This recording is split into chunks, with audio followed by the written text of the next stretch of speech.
নমস্কার বন্ধুরা, ব্লগ সুবিধে সকলকে স্বাগত জানাই। আজকে আমি নতুন একটা ভিডিও নিয়ে চলে এসেছি। হাওড়া থেকে মায়াপুর যাব কীভাবে। যে কোনো লোকাল ট্রেন ধরে হাওড়া পৌঁছাতে হবে। হাওড়া পৌঁছে আমরা কাটোয়া লোকাল ধরবো।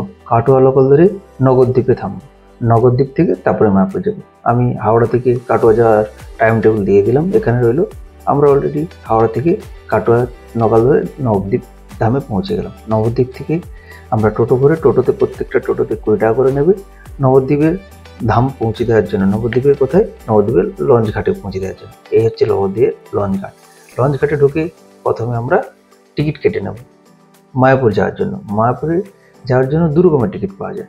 ওই টিকিট কাউন্টারে বললেই হবে। একটা হচ্ছে 5 টাকার টিকিট, যেটা হচ্ছে লঞ্চ নিয়ে যাবে আপনাকে মায়াপুরে, মানে এটা হচ্ছে নৌকাতে। আর 10 টাকার টিকিটে আপনারা যাবেন লঞ্চে করে, সেও নিয়ে যাবে মায়াপুরে।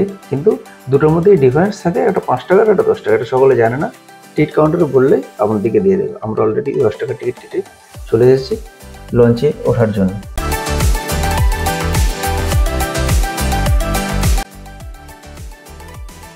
লঞ্চে প্রচণ্ড ভিড় হয়, তো একটু তাড়াতাড়ি করে পৌঁছে গেলে লঞ্চে সিটটাও পাওয়া যায়।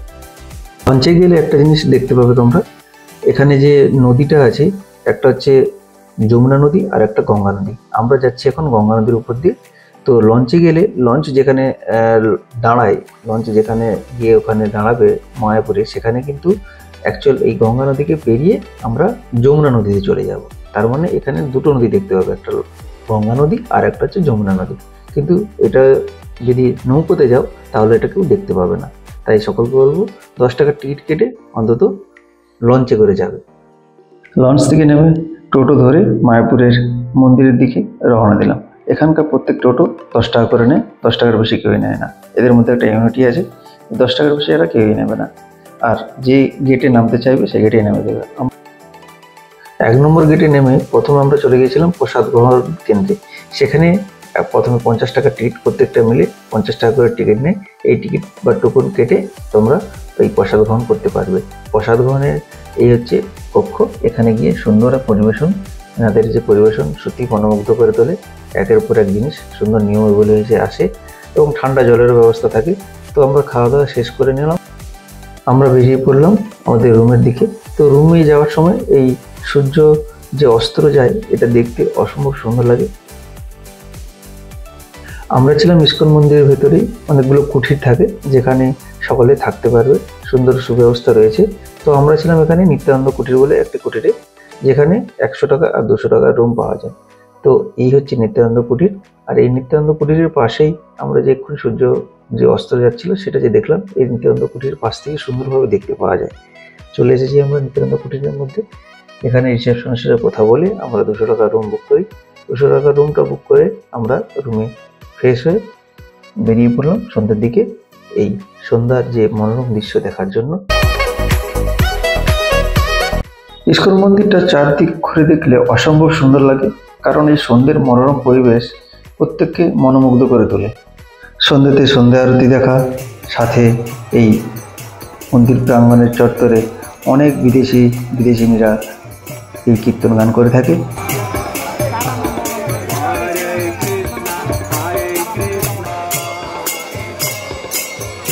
हरे राम हरे राम हरे राम राम हरे हरे। ভোর ভোর উঠে পড়লাম মর্নিং ওয়ার্কের জন্য। তো মর্নিং ওয়ার্কে বেরিয়ে আমি দেখলাম অনেক মানুষ তখন উঠে পড়েছে। তখন বাজে 4:30, কারণ 4:30 সময় থেকে প্রায় মানুষ উঠতে শুরু করে পড়ে। কারণ এখানে 6:30টার দিকে আবার শুরু হয়ে যায় আমাদের রাধাকৃষ্ণের আরতি। সেই আরতি দেখার জন্য সব মানুষ উঠে পড়ে। প্রায় যারা ভক্ত থাকে তারা তো অবশ্যই থাকে, এবং সাধারণ মানুষ যারা যারা ঘুরতে আসে তারা সকলেই প্রায় উঠে পড়ে।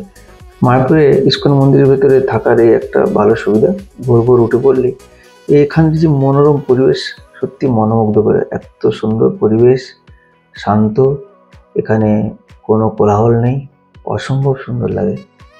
মায়াপুরটা সেজে ওঠে দামোদর মাস। দামোদর মাস বলতে কার্তিক মাসকে বোঝে। আমরা গিয়েছিলাম এই কার্তিক মাসে, অর্থাৎ দামোদর মাসে। দামোদর মাসে গেলে তোমরা অনেক কীর্তনের গান প্লাস হচ্ছে তার সাথে অনেক রকমের এরকম উৎসব দেখতে পাবে। দামোদর মাসটা সকলেই প্রায় ভক্ত যারা থাকে তারা সবাই এই দামোদর মাসটাকেই প্রেফার করে।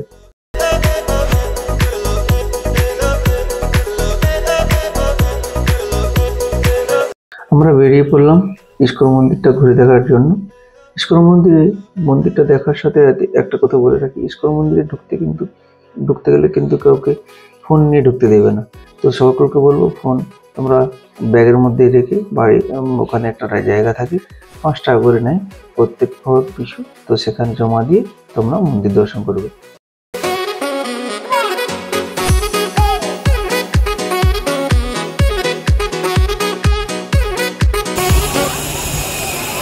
এটা হচ্ছে ইস্কনের মন্দির, মায়াপুরে ইস্কনের মন্দির, যেখানে রাধাকৃষ্ণ আছে। এটা হচ্ছে ইস্কনের মন্দির, দেখাচ্ছি সেটা।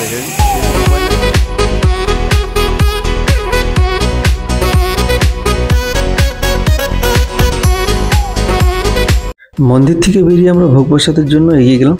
ভোগ প্রসাদ গ্রহণ 12টা থেকে শুরু হয়ে যায়, তাই আমরা দেরি না করে ভোগ প্রসাদ গ্রহণের জন্য এগিয়ে যাই। এই হচ্ছে লাইন দিয়ে আমরা ভোগ প্রসাদে প্রবেশ করি। ভোগ প্রসাদ গ্রহণ করে আমরা আজকে যাব মায়াপুরের বিশেষ জায়গা, যেটা হচ্ছে গৌশালা বলে। এই গৌশালা নিয়ে অনেক কাহিনী, অনেক গল্প আছে, সাথে থাকো, দেখতে থাকো। মায়াপুর এসছেন আর গরুগাড়িতে চড়বেন না, তা বলে কি করে? তাই আমরা দেরি না করে গরুগাড়িতে চেপে পড়লাম। গরু গাড়ি 10 টাকা করে নেয়, আপনি টোটোতেও যেতে পারেন। এই মন্দির থেকে গোশালা 2 কিলোমিটারের মতন হবে, কিন্তু এই গরু গাড়িতে যাওয়ার একটা আলাদাই মজা আছে।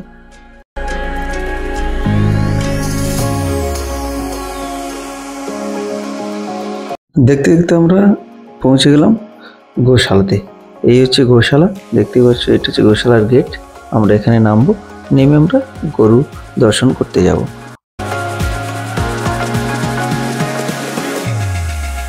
এটা হলো গৌশালা। এই গৌশালার একটা গেট দিয়ে ঢুকলে প্রথমে কয়েকটা দোকান পাবে, এবং এর নিচে এই যে দোকানটা দেখতে পাচ্ছ, এই দোকানটা হচ্ছে, এখানে মিষ্টি দই, টক দই এবং লস্যি এবং নানান প্রকারের খাবার পাওয়া যায়। আর বিশেষত এখানে সকলে যারা আসে, এখানে দই না খেয়ে কেউ যায় না। দই আর তার সাথে লস্যি থাকে, অনেক ধরনের মিষ্টি পাওয়া যায়, যেটা এই গরুর দুধ থেকে তৈরি হয়, অরিজিনাল যেটা বলতে পারো। এই গৌশালাতে 500-এরও বেশি গরু থাকে।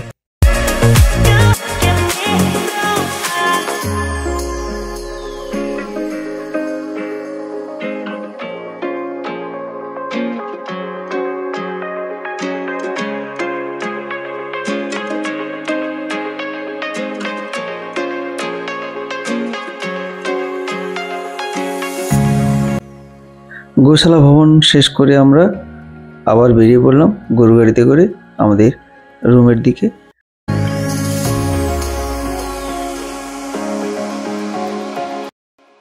সন্ধ্যাতে আমরা বেরিয়ে পড়লাম মহাপ্রভু পদ মহারাজের সমাধিস্থল ঘুরে দেখার জন্য।